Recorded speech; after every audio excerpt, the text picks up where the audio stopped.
Okay, so another big part of this work is, this work of evolution, healing, alchemy, right? Whatever you want to call it, is coming back into our power.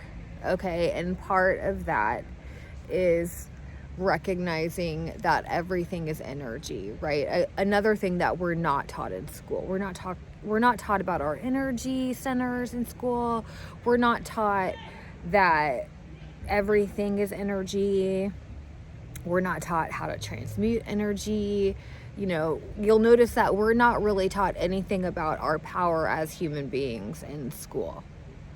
So the thing with energy work, though, is that it's deeply connected to emotional healing. Emotions are energy in motion, right? Emotion. And also your belief systems, which are a mental body thing. So we have our emotional body, we have our mental body, we have our physical body, and then we have our spirit, our essence, right? And they all work together. So you want to have, that's why mind, body, soul, right? You want to have everything aligned, and then that's where you're going to find your greatest power. So if you're doing energy work, but you have a belief system that interferes with cutting a cord, for example, something that I'm personally working on in my life right now, that tells you that cutting somebody off energetically is selfish, that you're abandoning them, that you're afraid that they're not going to love you, all of these things. And usually these kinds of belief systems are rooted in childhood. So when you grow up in a dysfunctional home, when you're raised by fucking narcissists, they're going to tell you that if you're not caretaking their emotions, then you're bad and wrong and evil, right? You're a bad kid because you're not putting other people first. I find this also to be deeply connected to religion. Religion has a lot of that self-sacrifice mentality, right? Also, I want to say, as I'm editing this video, what came through was that from my own personal experience, what I know to happen when you do sacrifice your needs, when you do essentially abandon yourself for somebody else in order to gain love, approval, safety, whatever, right? What that does is cause resentment. And resentment is the breeding ground for hatred.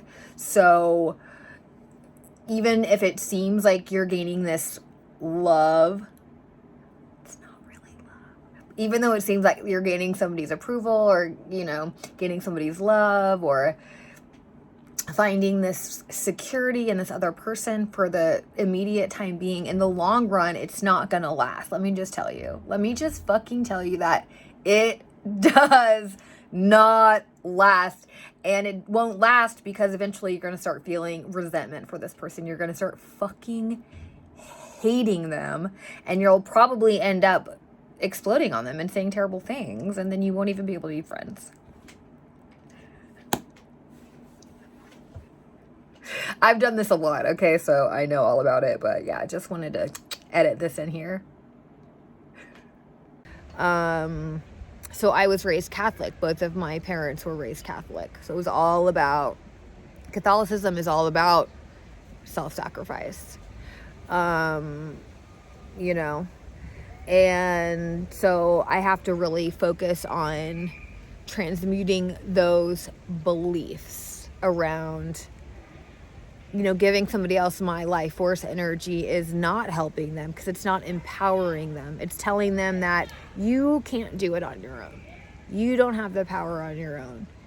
I'm more powerful than you. And so I need to give you my life force because you don't have your own life force. Do you see how it's like disempowering? So you'll notice that a lot of things that we are taught are completely twisted when it comes to like the energetic dynamics. Okay, another edit I want to put in here is that So you need to be in your own energy. You need to be clear and grounded in order to truly offer support to somebody, right? That's the bottom line. So you have to have all your needs, but you have to be resourced, right? You want to be only supporting from an overflowing cup. You'll notice too, when you start doing this work, that, for example, as I am continuing to like cut really, really draining energetic cords that have been with me for a long time with certain members of my immediate family, you'll notice that, like for me, for example, a part of me really wanted to be saved for a long time, right? That was my childhood fantasy. Somebody was going to come save me. Disney. I was a Disney kid, right? So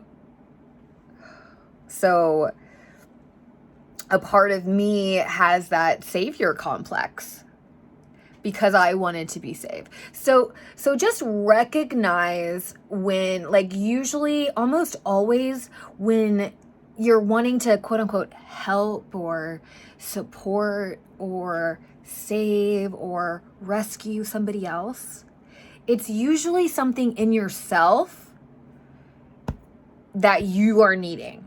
I would say, like, at least, at the very, very, very least, 90% of the time. So my favorite teacher for energy work is Cindy Dale. She's amazing. She has a gazillion books. I mean, literally like over 30 books. She has courses. I recommend getting her audiobooks because she's so powerful. Like, just hearing her read through the audiobook is like a healing. She's incredible. And then notice when you're doing your energy work, if you know I call them snags, like the resistance. You'll notice it. You'll be like, wait, a part of me feels like I don't want to do that, or a part of me feels guilty about that, or a part of me feels like that's going to make me bad. A part of me feels afraid that if I do that, I'm not going to be loved. I'm not going to be safe. So again, a lot of us who grew up in unsafe homes, we learned that the way to find safety was through courting people to figure out what they needed, what they wanted, what they were going to do, so that we could find a way to stay safe. So again, that's the case in my situation. And so you're retraining your nervous system to feel safe in your own energy. Okay, also another note on belief systems. You'll notice that energy work is so supportive for dismantling belief systems because it's going to support you in releasing what's not yours. Because a lot of the times, these thought forms, these belief systems are not genuinely ours, right? They were taken on when we were kids, again, in an effort to stay safe. Not only necessarily in our family systems, but in society, right? So you really want to pay attention when you're doing energy work to what is mine, what is actually mine, and then release what's not yours. You're not going to be able to transmute energy that's not yours. That's another thing you're going to learn when you're doing energy work, right? You can hold on to it, but you can't transmute it because it's not yours. So again, this is something that I have to work on a lot in my personal life. And you know, a lot of it is tied to codependency. You know, again, something that is formed in childhood in an effort to stay safe and loved. So again, you'll notice it's all about feeling safe and loved. And that's a nervous system. That's retraining your nervous system, which is deeply connected to the brain. Yeah. And this ties in with emotions as well, as far as making sure the emotions that you're feeling are yours, especially right now when the collective is so chaotic and tumultuous. Like, And this is where your morning practice really comes into play, because your morning practice is going to be connecting you to yourself. Whatever you choose to do, you just want to make sure that your morning practice is connecting you to yourself. So you get anchored in your own energy before you get on the, on the internet, before you're on social media, before you're going out in the world. You want to have you want to be solidly anchored in your own energy, because that makes it easier to tell what is and what is not yours. And again, it is daily. So that's another thing that I really struggle with, is the everyday. So that's why it's important to find ways to do it that are flexible and fun and, playful. So it doesn't feel like tedious every single day. Really, at the end of the day too, you want to make sure you're clearing energy. And again, you can find guided meditations to help you with this. And once you start doing it on the regular for an extended period of time, you'll start to recognize more and more and more, like, when you are feeling yourself. You'll be able to tell. And you'll also be able to tell when you're out of whack, and then you'll be like, I need to do I need to do an energy clearing. I can tell that I'm holding other shit that's not mine, right? When you're in your own energy, you're going to feel grounded and clear. When you're holding other people's energy, you're going to feel like off.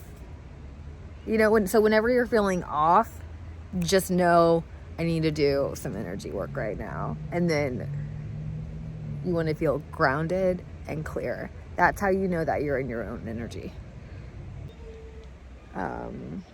So energy work is a huge component when it comes to becoming a sovereign being. Again, alchemizing your pain, recognizing your power, becoming whole, healing. It's all the same. It's all the same thing. Okay. That's all for now.